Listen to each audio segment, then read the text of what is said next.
네, 잘 주셨죠? 자, 이제 155페이지로 넘어가겠습니다. 자, 지난 시간에 이어서 계속해서 일반 전표 입력 두 번째 거 해보도록 하겠는데요.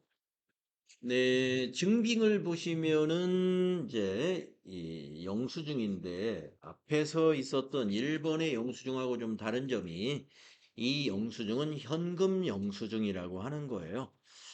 그래서 우리가 앞에서는 이제 옛날에는 간이 영수증이라고 그랬고요. 1번에 있었던 거 아까 지난 시간에 입력했던 거는 간이 영수증이라고 하는 거고 이거는 이제 현금 영수증 즉 적격 영수증이라고 봅니다. 현금 영수증부터는.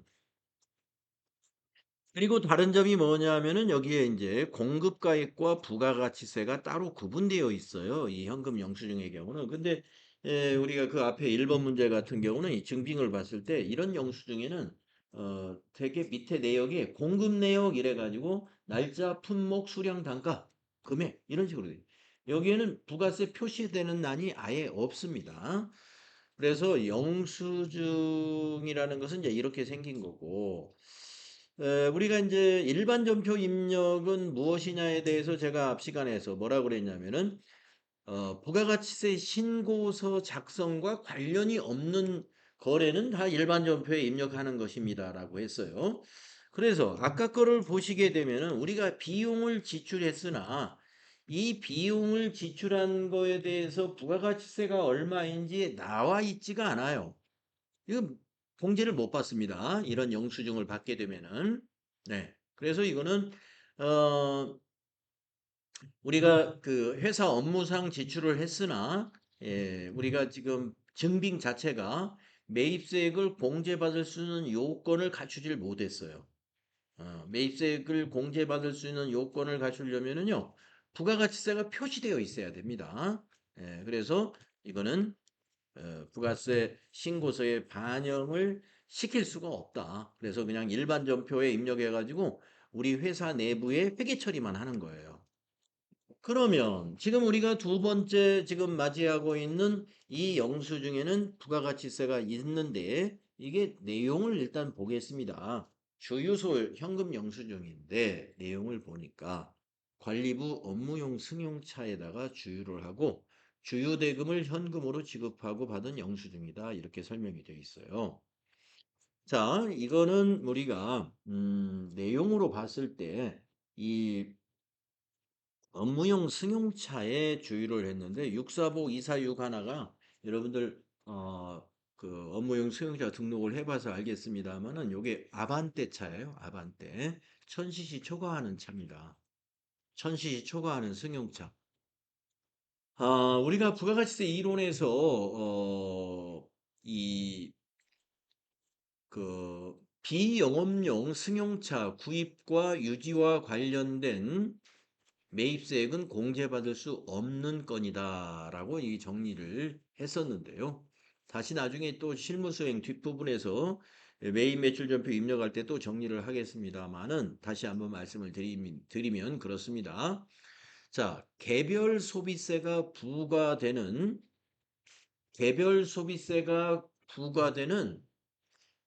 비영업용 승용차의 구입이나 유지 관련 매입세액은 공제받을 수가 없다. 예. 그래서 이거는 우리 회사의 업무용 승용차거든요. 그래서 업무용 승용차에 지금 기름을 넣었다는 거죠. 주유대금. 그래서 요 매입세액 2,545원은 공제를 못 받습니다. 예, 공제를 못 받기 때문에 이것은 일반 전표에 입력해 가지고 우리 회계 처리만 하고 매입세 공제받을 생각을 하면서는 안 되죠. 그래서 그냥 일반 전표에 입력하는 거예요. 자, 그러면 왜 일반 전표에 입력하는가를 우리가 알게 됐고, 그다음에 이제 내용을 보면은 주유대금을 현금으로 지급한 거예요. 28,000원을. 그러면은 거래 금액 28,000원 모두가 현금인 거래죠. 이럴 때 우리가 출금이나 입금 전표를 쓰면 빠르게 입력할 수 있다 그랬습니다. 그래서 현금을 현금으로 지급했으니까 출금 전표 쓰면 될 것 같고요. 자, 먼저 분기를 한번 여기다 생각을 또 해봐야죠. 예. 자, 현금이 지급이 됐으니까 이거는 대변의 현금이 되겠네요. 현금 금액은 28,000원 되겠죠? 그다음에 이 거래로 봐서 또 계정 과목 하나를 또 찾아보게 되면은요. 주유대금입니다. 주유대금. 자, 여러분 승용차에다가 주유를 했어요. 그러면은 그것은 자산부채 자본 수익 비용 중에 무엇으로 처리해야 될까요? 예, 비용으로 처리합니다. 계정 과목은 뭐로 하는 게 좋을까요?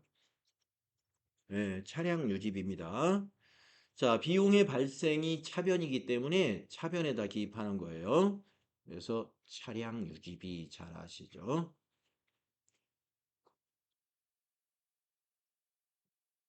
28,000원.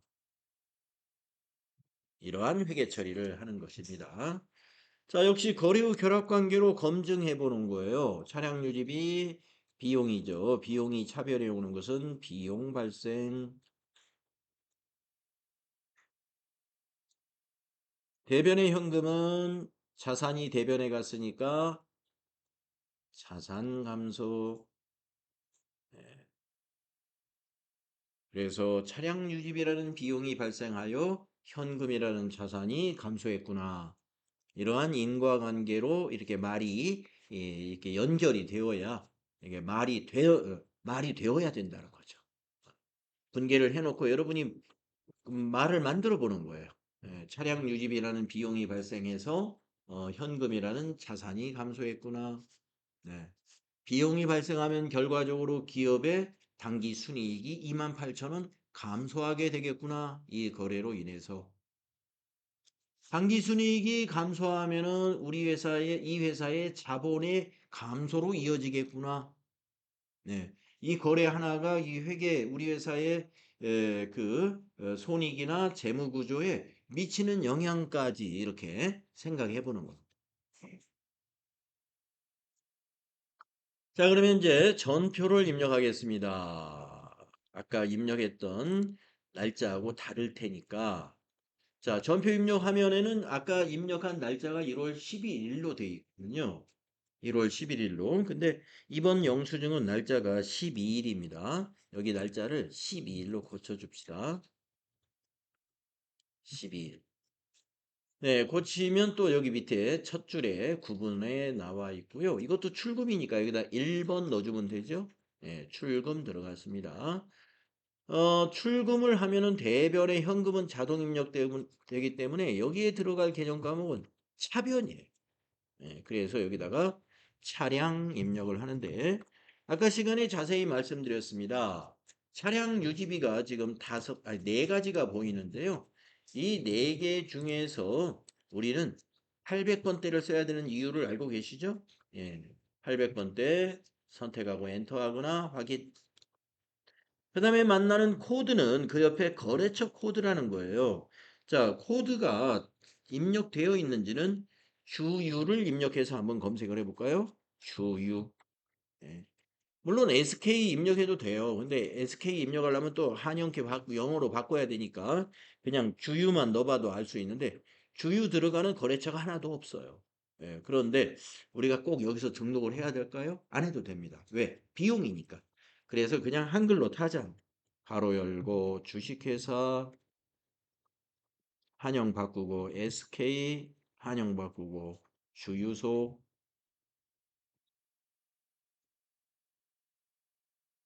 엔터 이렇게 이런 비용의 경우는요. 거래처를 코드로 안 넣어도 상관없으니까 이렇게만.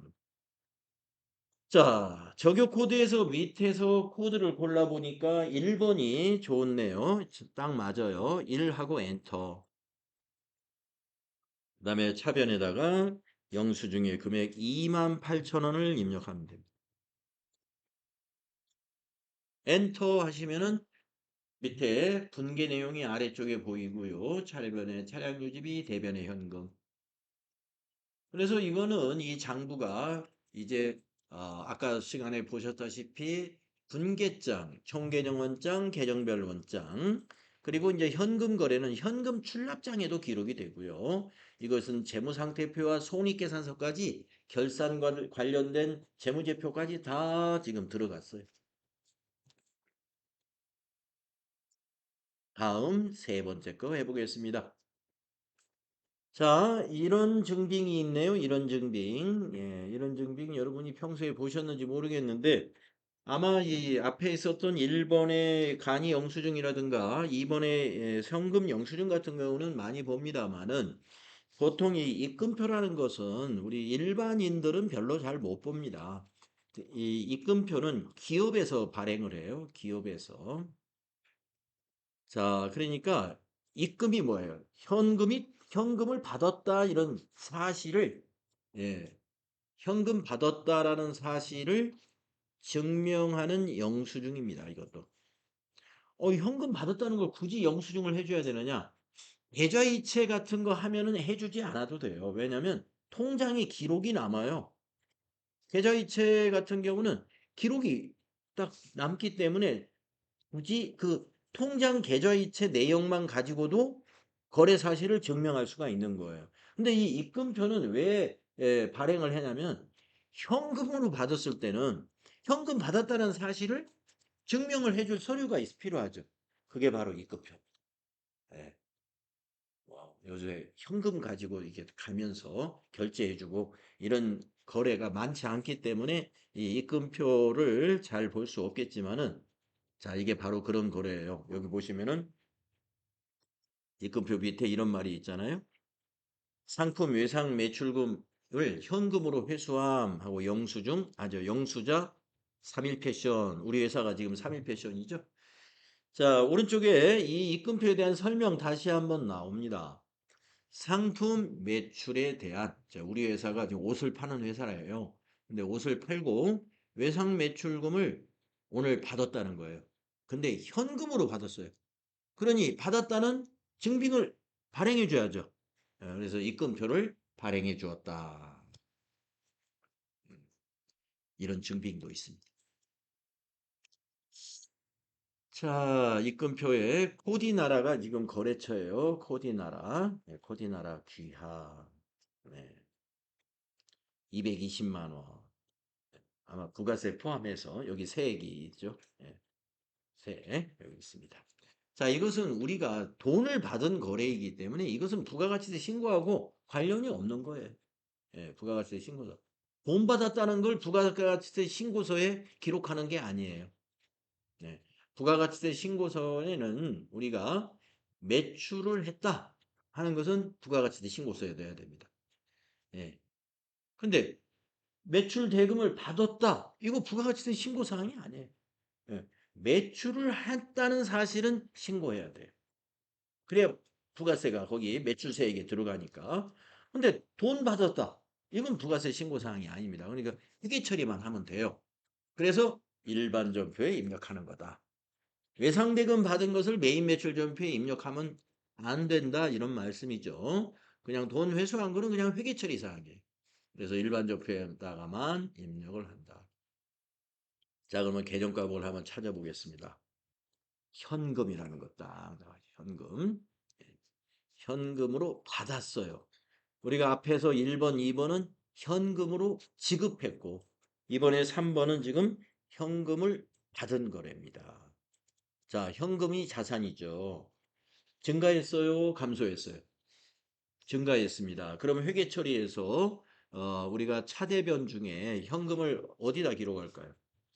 예, 그렇습니다. 그래서 차변의 현금 220만 원. 차변의 현금 220만 원 기록하세요. 자, 이제 계정 과목을 또 하나 찾아보도록 하게요. 자, 왜 받았느냐? 여기 계정 과목 보이네요. 예, 예. 외상매출금. 외상매출금 보이죠? 자, 외상매출금인 자산부채 자본 수익 비용 중에 어디에 해당되죠? 자산이죠. 매출채권 자산. 매출채권. 채권 드디어 나왔어요. 채권. 자, 채권 자산입니다. 자산이 지금 이 거래로 인해서 우리 회사의 채권은 이제 증가했을까요? 감소했을까요? 감소했습니다. 받았잖아요. 받았으니까 받을 권리 없은 거예요, 이제. 받았는데 또 계속 채권을 가지고 있는 게 아니죠. 이제 받을 권리가 사라졌어요. 따라서 권리가 사라지면 감소시킵니다.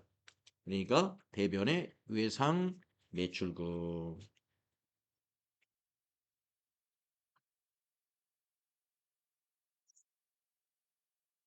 외상 매출금. 글씨가 이상해요. 예, 금액은 220만 원. 음, 그렇습니다. 자, 그런데 채권의 경우는요, 거래처를 반드시 코드로 넣어야 돼요. 반드시 코드로. 그래서 여러분이 여기 외상 매출금 옆에는요, 가로 열고 코디 나라라고 이렇게 한번 써보겠습니다. 코디. 약식으로 그냥 코디까지만 써보세요. 그러니까 여러분이 분계를 손으로 쓰실 때 이건 반드시 거래처를 코드로 넣어야 된다라고 할 때는 계정 과목 옆에 괄호 열고 거래처 이름을 한글로 써보는 거예요. 예. 코디 나라 다 쓰기 귀찮으니까 약식으로 코디 이런 식으로 이건 거래처를 코드로 반드시 넣을 거야 이런 생각입니다. 자, 그러면 이제 전표를 입력할 텐데요. 현금이 입금된 거니까 이거는 입금 전표로 작성하면 편하죠. 그러면 날짜부터 확인합니다. 자, 이 입금표의 날짜는 여기 보시면 날짜가 나와 있어요. 작성한 날짜는 1월 13일이죠. 자, 그러면 전표 날짜를 13일로 고치십시오. 여기를 13 이렇게 하시고요. 자, 구분에다가 이제 입금은 밑에 메시지 보시면 입금은 몇 번이죠? 예, 2번이에요. 그래서 여기다가 2 하면은 구분란에 입금이라고 들어갑니다. 자, 입금으로 하면은 차변에 뭐가 자동으로 입력되죠? 현금이 입력되는 거죠. 그러면 지금 우리가 입력해야 될 이 계정 과목 코드는 대변 계정 과목을 입력해야죠. 예, 입금은 차변이 자동으로 입력됐으니까 대변 계정 과목을 넣어야 돼요. 자, 대변에 우리 무슨 계정 과목이죠? 그렇습니다. 그래서 코드에다가 외상이라고 입력하는 거예요. 자, 외상하고 엔터 쳐보시면은 세 개가 검색이 되는데 외상 매출금 네, 맨 위에 있죠? 엔터 하세요. 자, 이제 거래처 이번에도 코드에다 한번 넣어봐요. 코디 하고 넣어보겠습니다. 코디 엔터 했더니 코드가 들어가죠. 예, 이건 우리 거래처 등록이 되어 있기 때문에 01001 하고 코드가 들어갑니다. 이렇게 들어가는 거예요. 채권 채무 예금 관련 개념 과목은 거래처를 꼭 저런 형식으로 코드 그 다음에 한글로 된 거래처명 예. 적요도 밑에 골라서 쓰도록 잘 만들어져 있네요. 4번 넣으면 되겠네요. 여기 만들어져 있죠? 예상액은 현금회수 4하고 엔터. 네. 그리고 대변에다가 이제 금액을 넣어주면 돼요. 220만 원, 2200 이렇게 입력한 다음에 플러스 한번 쳐주면 돼요. 그리고 엔터 쳐주면 돼요. 자, 밑에 분계 내용이 보입니다. 차변은 이렇게, 대변은 이렇게. 예, 차변의 현금 220만 원, 대변의 외상 매출금 220만 원 이렇게 보입니다. 자, 근데 이 전표는 이제 우리가 거래처 원장까지 만들어줬을 테니까 거래처 원장까지 한번 보겠습니다. 자, 외상 매출금에 대해서 뭐 볼 거냐면, 자, 분계장도 한번 다시 들어가 보고, 분계장 생략, 총계정 원장, 총계정 원장, 계정별 원장, 그 다음에 거래처 원장까지 확인해 보도록 하겠습니다. 자, 전체 메뉴 가시고요. 총계정 원장, 들어가시고요. 외상 매출금 왼쪽에서 한번 찾아볼까요? 외상 매출금. 자, 외상 매출금 1월 달에 대변에 220만 원 나타나 있었겠죠. 예. 더블 클릭 한번 해 보십시오. 그러면 여기는 계정별 원장이에요. 자, 외상 매출금의 대변에 220만 원. 적용 내용이 1월 13일 외상대금 현금 회수라고 적혀 있습니다. 220만 원이 현금으로 외상대금을 회수한 거래다. 자, 이걸 거래처 원장으로 이제 가보겠는데요. 여기서 연결을 직접 할 수는 없어요. 그래서 닫고 다시 전체 메뉴 나가셔가지고 거래처 원장은 따로 들어가야 돼요. 여기에 중간쯤에 있습니다. 거래처 원장. 자, 거래처 원장에서 엔터 계속 그냥 날짜는 그냥 1년으로 계속 가겠습니다.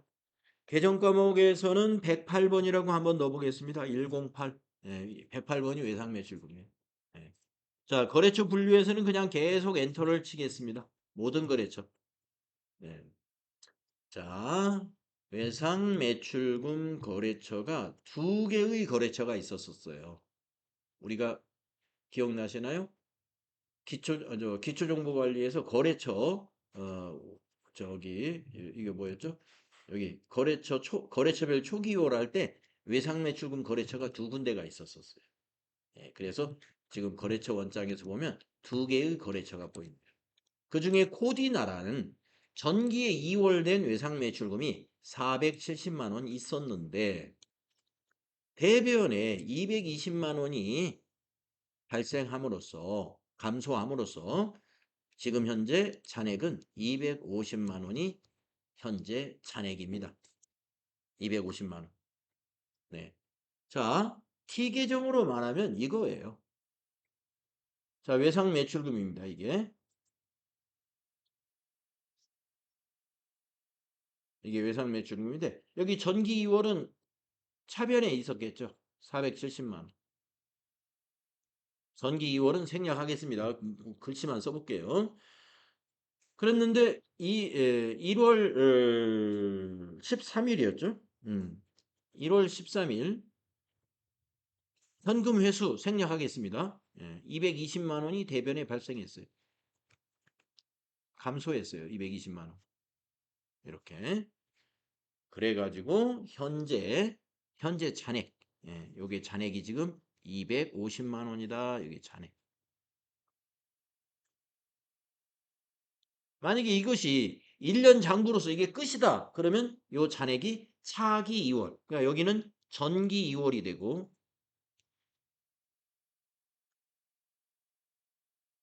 만약에 이걸로 1년 장부가 끝났다. 그러면 이 잔액은 여기에 뭐라고 이제 T 계정에서 쓰냐면은 이거는 차기 2월이라고 쓰게 되는 거예요. 이렇게 T 계정으로 옮겨서 정리할 때는 이런 식으로 정리가 되는 겁니다.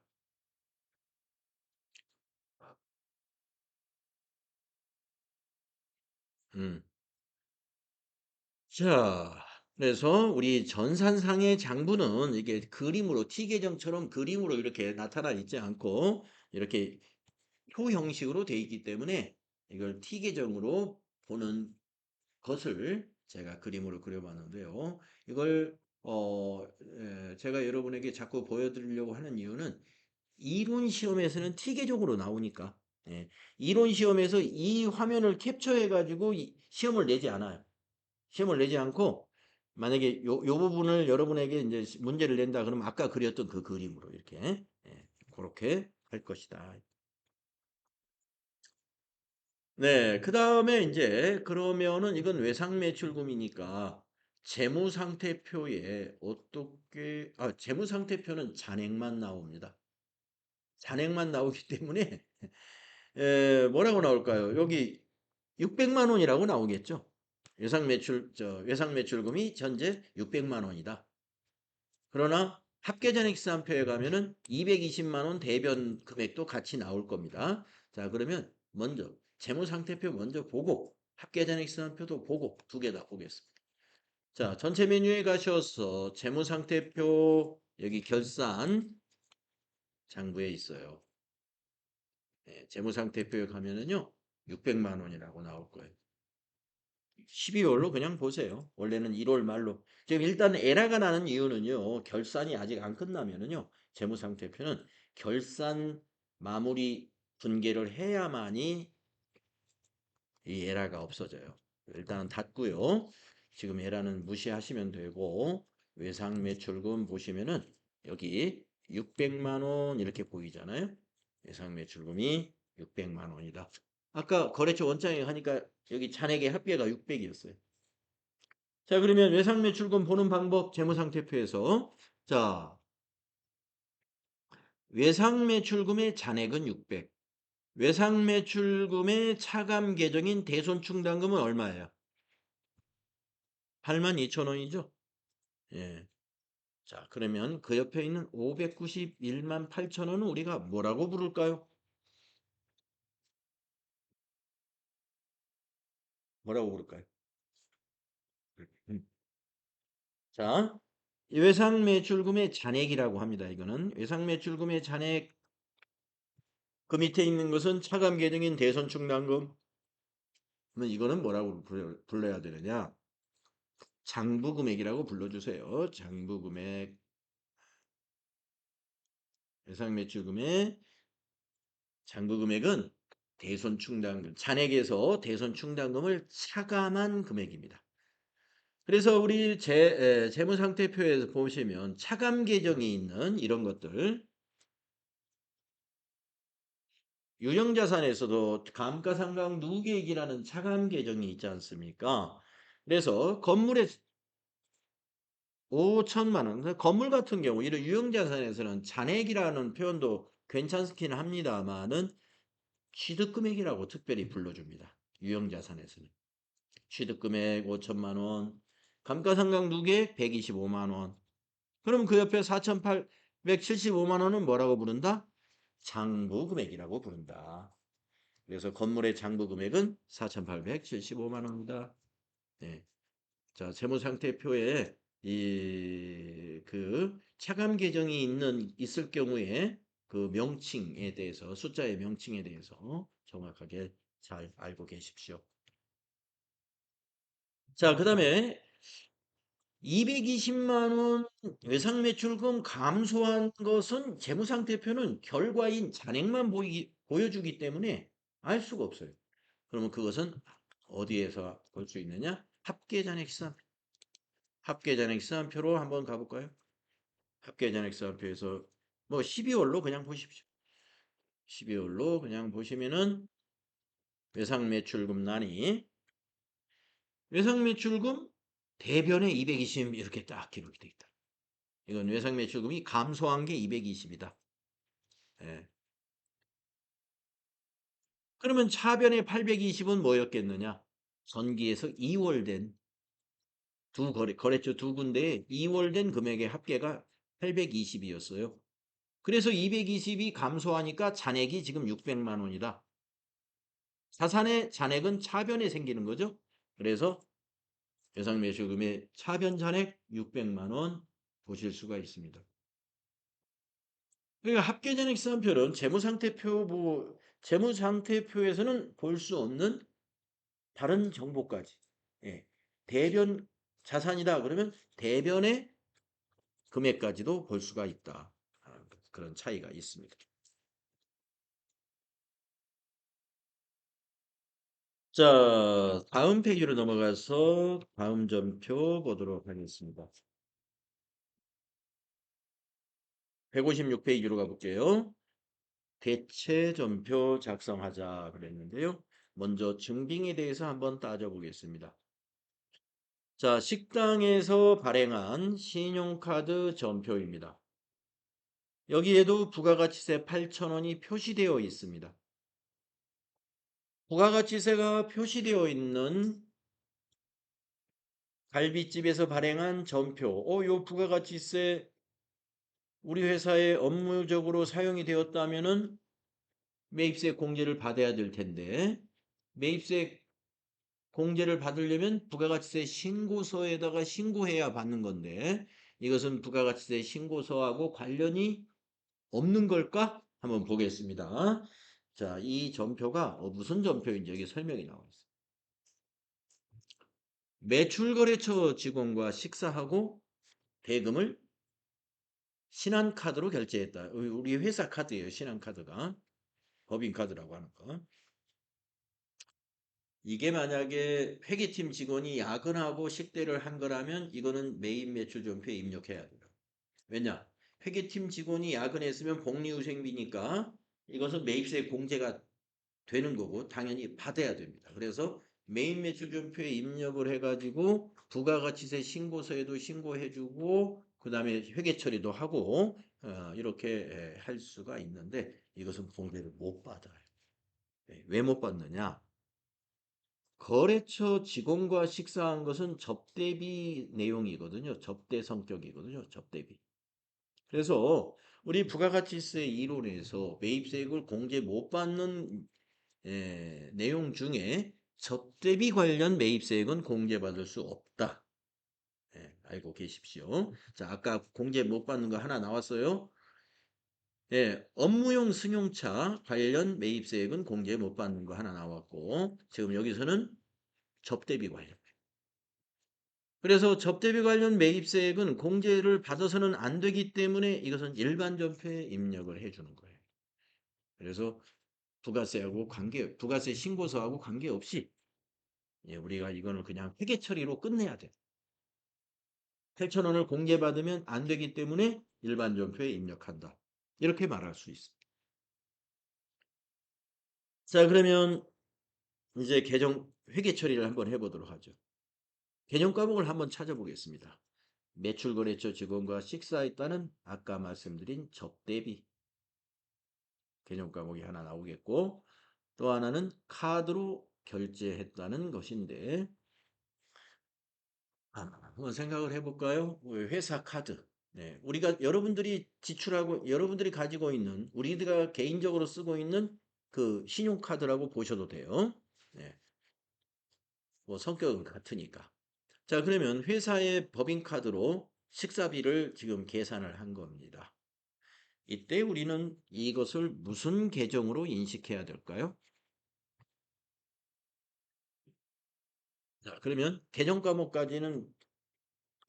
생각은 그 다음에 하도록 하고 먼저 자, 카드로 결제를 했습니다. 여러분이 한번 어제 가족들하고 카드로 식사를 했다고 봐요. 자, 여러분 자산이 증가했거나 감소했다고 보는지, 부채가 증가했거나 감소했다고 보는지, 자산이 증가했거나 감소했다고 보는지, 아니면 비용이 발생했거나 취소됐다고 보는지, 수익이 발생됐다고 보는지 한번 생각해 보십시오. 여러분이 어디에 카드를 썼어요? 예? 그렇죠. 부채가 증가했구나. 네. 이렇게 인식하셔야 맞는 거예요. 자, 기업도 똑같아요. 예. 카드로 식사집에서 접대를 했습니다. 그러면 회사는 아, 부채가 증가했구나. 이 부채 계정 과목은 미지급금이라고 하는 계정 과목이에요. 미지급금. 예. 아주 많이 쓰는 계정 과목이죠. 왜냐? 법인들이 이런 거 이것저것 뭐 지급할 때 법인 카드로 지급을 많이 해요. 예. 식당에서 뭐 이런 거래처 직원 식사 대접이라든가 아니면 직원들 뭐 회식이라든가 이런 거 다 법인 카드로 결제들을 많이 하는데 그러니까 미지급금을 많이 쓰겠죠, 계정값.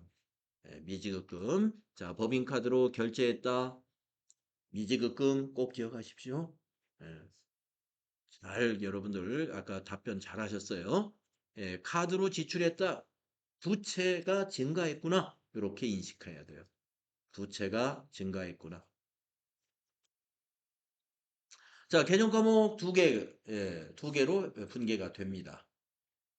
자, 여기서 이제 접대비를 한번 생각해 볼게요. 접대비는 비용이지 않습니까? 자, 그러면 여기서 밑에 회계 처리에서 접대비가 차변의 기록이 될까요? 대변의 기록이 될까요? 그렇습니다. 접대비. 88,000원. 여러분이 접대비를 차변에 기록해야 된다고 판단한 이유는 비용을 발생으로 처리하려고 그랬던 겁니다. 비용 발생으로 처리해야 되니까. 비용 발생은 차변 요소예요.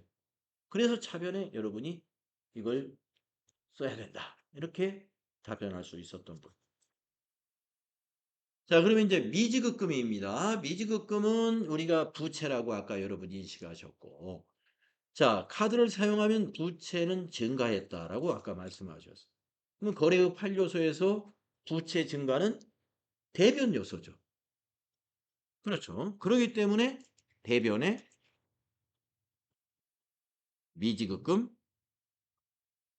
가로 열고 왜 가로를 여느냐. 아까 제가 외상매출금 같은 경우에 가로 열고 거래처를 써야 된다. 외상매출금은 채권이니까 그랬습니다만 미지급금은 채무입니다. 채무. 채무니까 거래처를 써야 되는데 갈비집을 거래처로 봐야 될까요? 카드 회사를 거래처로 봐야 될까요? 카드 회사에 빚을 진 거예요. 맞아요. 그래서 신한이라고 딱 넣어요. 금액은 88,000원 이렇게 써야 됩니다. 미지급금 가로 열고 신한 88,000원. 여기서 거래처를 여러분이 참만나 갈비로 혼동해서는 안 돼요. 예, 갈비집하고 채무 관계는 없습니다. 카드사하고 우리 회사의 채무 관계가 형성이 되는 거예요. 자, 그래서 이거는 거래의 결합이 미지급금 부채잖아요. 예, 부채 증가. 이걸로 인해서 우리 회사의 부채가 88,000원 증가한 것이다. 이런.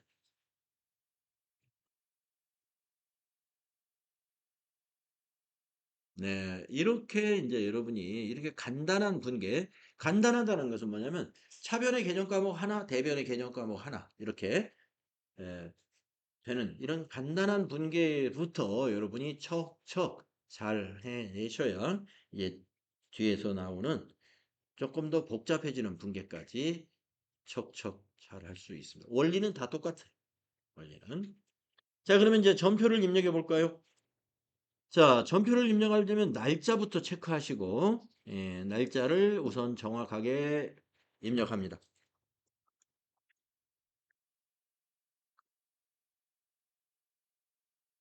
일반 전표 입력에 저 열려 있는 게 너무 많아서 좀 닫는 거예요. 화면이 복잡해가지고. 자, 날짜는 14일이고요. 부분에다가 3번 차변, 뭐 대변부터 입력해도 상관은 없는데 그냥 차변부터 한번 해봤습니다. 거래처는 아니 계정 과목은 뭘 써야 돼요? 예, 접대 800번대 써야 된다 그랬죠. 해외 접대비가 아니고 813번을 써야 됩니다. 813. 여기서 거래처 코드는 우리가 이 매출 거래처가 어딘지를 모르겠고 참만나 갈비니까 예, 여기다가 참만나 갈비라고 뭐 거래처 코드에 분명히 없을 거예요. 그러니까 그냥 타자를 했고요. 적요는 밑에서 한번 골라보면은 1번 적요가 맞네요. 거래처 접대비인데 신용카드로 접대했다는 거죠. 그래서 1번 엔터. 네, 차변에 금액을 입력해야죠. 88,000원, 88 플러스. 또 이제 대변을 입력해야 되겠네요. 이런 전표를 우리가 대체 전표라고 그러는 거예요. 차변 대변 이렇게 넣는 거. 대변은 4번이에요. 네, 대변은 4번. 미지급금이죠. 그러면 코드에다가 미지하고 엔터 쳐요. 네, 미지급금 거기 253 보이죠? 엔터 하시고요. 이건 거래처를 반드시 코드로 넣어야 되거든요. 네, 신한 한번 넣어볼까요? 엔터 쳐보면은 신한은행도 있고 신한카드도 있고 하니까 구분 잘 하셔가지고 신한카드에다가 엔터. 예, 적요는요 위에 거나 같은 거기 때문에 엔터로 코드는 안 넣어도 되니까 엔터로 쳐서 지나가면은 위에 있는 텍스트가 쫙 복사가 일어나. 예. 엔터를 치었을 때는 이 프로그램에서는 위에 있는 텍스트는 복사되면서 지나가고 숫자나 코드는 복사가 안 일어나요. 문자만 복사가 되면서 지나가요. 그럼 대변에다가 이제 88 플러스 88,000원 입력해야 되겠죠? 네, 그러면 밑에 차별의 접대비 88,000원, 대변의 미지급금 88,000원. 여기서 중요한 게 이 미지급금의 거래처 코드, 이 코드를 빼먹어서는 안 된다. 코드, 거래처 코드 꼭 넣어야 되는 개정 과목들이 있다. 이런 말씀이죠.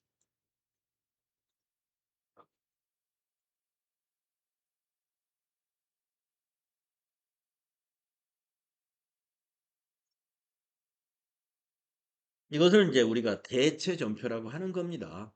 네. 차변, 대변 이렇게 따로따로 넣어주는 것을 알아요. 그래서 지금 우리가 4건의 전표를 입력해 봤는데, 입금, 출금, 그 다음에 대체 전표에 입력을 해 봤습니다. 여러분 156페이지부터는 이제 설명이 나와 있어요. 그러니까 풀이죠, 풀이. 예. 여러분들이 만약에 혼자 예습이나 복습을 한다 그러면 요 풀이를 보시면 복습도 되고 또 예습도 가능하시면 할 수도 있겠죠. 자, 여러분 157페이지 밑에 있는 전표 작성 완료 화면이라는 그림처럼 우리가 보는 방법은요. 그건 뭐냐면 1월 달 것이 한 화면에 다 보이게 했지 않습니까? 그렇게 하고 싶으시면은 요거 있죠. 날짜를 지워 보는데요. 날짜를 지울 때는 날짜를 마우스로 클릭한 다음에 스페이스바. 여러분 키보드에 스페이스바를 툭 치고 엔터 치면 날짜가 지워져요. 그러면 월만 입력을 했지 않습니까? 그러면 여기 1월 달 것이 다 보이는 거예요. 1월 달에 우리가 11일 날 한 건, 그러니까 번호가 1번. 12일 날 한 건, 그러니까 이것도 번호가 1번. 13일 날도 한 건, 그러니까 이것도 전표 번호가 1번, 전표 번호를 말씀드리는 거예요. 14일 날도 한 건, 그러니까 이것도 두 줄이지만 전표는 1번. 자, 전표 번호는 제가 신경 쓰지 맙시다 한 이유가 번호는 자동으로 만들어요. 이 프로그램에서. 1번이라는 의미는 뭐냐? 그 날짜의 첫 번째 번호. 1번 전표다 이런 얘기죠. 근데 이제 우리가 앞으로 같은 날짜에 두 건이나 세 건의 전표를 입력하게 되면 다 1번이 되는 게 아니라 그 다음에 2번, 그 다음에 3번 이렇게 알아서 증가합니다. 근데 나는 전표 번호를 1번으로 하고 싶지가 않고 10번으로 꼭 하고 싶다. 수정도 돼요. 전표 번호 수정은 이제 필요할 때 제가 알려드리겠습니다. 뭐 그냥 클릭하고 번호 수정이라는 게 있어요. 기능 모음에 가면 여기 번호 수정 눌러서 해주면 되는데 지금은 굳이 번호 수정을 할 일이 없기 때문에 그냥 넘어가면 된다. 자, 그러면 이제 158쪽. 158쪽으로. 계속 일반전표 입력이에요. 자, 그런데 주제를 살짝 이렇게 바꿔놓은 건데 증빙 서류를 관리할 줄 알아야 된다. 증빙 서류. 여기 이제 학습 목표 한번 읽어볼까요? 발생한 거래에 따라 필요한 관련 서류 등을 확인하여 증빙 여부를 검토할 수 있어야 되고 발생한 거래에 따라 관련 규정을 준수하여 증빙 서류를 구분 대조할 수 있어야 되고 증빙 서류 관련 규정에 따라 재증빙 자료를 관리할 수 있어야 된다. 자, 회사에 여러분이 취업을 하시게 되면은 증빙을 어떻게 관리해야 되는지 다 간단하게 알려줄 거예요. 이 증빙을 어떻게 관리해야 되는지. 자, 보통 우리 세법에서 어, 이제 회계 규정에 따라서 증빙 관리하는 것은 회사별로 정하면 됩니다. 그런데 또 한 가지는 회사의 내부 규정으로 정한 것만 중요한 것이 아니라 우리 이 증빙들은 나중에 법인이다 그러면 법인세, 세무, 조사가 나올 수가 있어요. 가능한 안 나와야 되겠지만 그러나 또 어떤 경우에 나올 수도 있습니다. 그랬을 때 세법에서는 이 증빙 서류를 몇 년간 보관하라라고 되어 있냐면 5년간 보관하라 이렇게 되어 있어요. 5년. 그러니까 5년 전 것까지 보여달라는데 나 오래돼서 우리 회사는 3년만 보관하고 다 소각했습니다. 그래요? 그러면 2년치는 인정 안 하겠습니다. 해도 할 말이 없는 거예요. 왜냐면 세법에서는 5년간 보관하시오 그랬는데 우리 회사 규정은 3년만 보관한다 해서 없앴다. 그러면 그 2년치는 뭐 확인이 불가능하잖아요. 그러면 그냥 세무서 마음대로 해석을 할 수 있다. 이의를 제기할 수가 없어요. 예. 그래서 기본적으로 증빙은 세법상 5년간 보관하는 것이다. 그런데 이게 신경들을 안 쓰죠. 왜 그럴까요? 요즘은 세금계산서 전자발행하죠. 신용카드, 영수증 다 전자자료로 국세청에 이미 다 가 있어요. 현금 영수증 다 이미 전자 형태로 국세청에 다 가 있습니다. 대부분이 다 현금 영수증 아니면 신용카드 전표 아니면 세금계산서나 계산서가 다 전자로 돼 있다 이거예요. 그러면 우리가 실제로 신경 써서 보관해야 되는 건 뭐예요? 아까 그런 간이 영수증. 네, 간이 영수증. 아니면 세금계산서나 계산서 중에서 종이로 혹시 발행한 거 이런 거. 네. 그리고 이제 회사의 보통예금 거래 내역이라든가 이런 건 다 은행 자료이기 때문에 그거는 뭐 10년 전 것까지 다 조회가 됩니다. 네, 그렇기 때문에 은행 거래 자료는 별도의 우리가 인쇄해서 보관하거나 할 필요도 없어요. 언제든지 조회가 가능하게. 예. 그래서 이제 요즘은 증빙 보관이 이게 아날로그 증빙이 거의 없다 보니 그렇게 큰 문제가 아닙니다. 근데 이제 지금처럼 이렇게 어, 환경에서는 그렇지만 과거의 환경에서는요 거의 다 증빙이 다 아날로그 자료들이에요. 즉 붙여놔야 돼. 그래서 A4 용지에다가 날짜 앞에 쓰고 뒤에다 다 붙여가지고 철을 만들어서 꽁꽁 묶어가지고 창고에 이렇게 보관하고 라면 박스에 넣어서 앞에다가 표찰 붙이고 이렇게 해서 이제 5년간 묵혀둬야 됩니다. 예, 그러니까 오래된 것은 창고에 그렇게 넣어놓고 최근 1년 거는 예, 우리가 사무실에 이렇게 보관하고 이런 식으로 해마다 좀 증빙 관리에 대해서 창고 정리도 하고 이렇게 신경들을 썼었죠. 지금은 이제 창고도 이렇게 많은 면적이 필요 없고 예, 환경이 많이 바뀌었습니다. 디지털 환경이 되면서 증빙도 많이 디지털 자료가 대부분이다. 자, 그래서 아날로그 증빙들은 잘 보관한다는 거 잊지 마시고요. 자, 그러면 증빙의 의 한번 읽어보겠습니다. 자, 기업은 영업활동 중에서 벌어들인 수익에서 지출한 비용을 차감하여 나오는 이익에다가 세법에서 적용하는 세금을 납부해야 돼. 네. 그래서 과세관청은 이 우리나라 아니 우리 회사가 세금을 제대로 납부했나 여기에 관심이 있을 뿐이에요. 네. 국세청이 뭐 우리 회사가 일을 잘하고 있나? 이 회사가 이 일을 잘해서 이익을 많이 내야 될 텐데 걱정해서 와서 세무 감사를 하는 게 아니라 세금을 잘 납부했을까요? 그거 보러 오는 거예요. 예, 그거 보러 오는 거예요. 이때 인정되는 비용은 업무와 관련된 것만 인정이 되므로 이러한 업무 관련 비용을 입증하기 위해 지출 증빙을 주고받는 것입니다. 그래서 우리가 회사가 업무적으로 지출했다. 증빙을 꼭 갖춰놔야 된다 이거죠. 근데 증빙을 갖추는 게 제일 쉬운 게 뭐예요? 법인카드로 지출하면 돼. 엄청 편하잖아요. 이렇게 뭐 증빙 받아오는 사람도 신경 쓸 것이 별로 없고 보관하는 회계과에서도 별로 신경 쓸 게 없어요. 자, 입증하는 지출 증빙 아주 중요하죠. 따라서 기업의 경영 활동에서 발생하고 있는 거래는 여러 가지 증빙에 의해서 이루어집니다. 자, 증빙 서류의 종류 한번 또 읽어보면은요. 기업의 경영 활동에 직접적으로나 간접적으로 관련된 지출이면 지출 증빙 서류를 수취하도록 해야 되고요.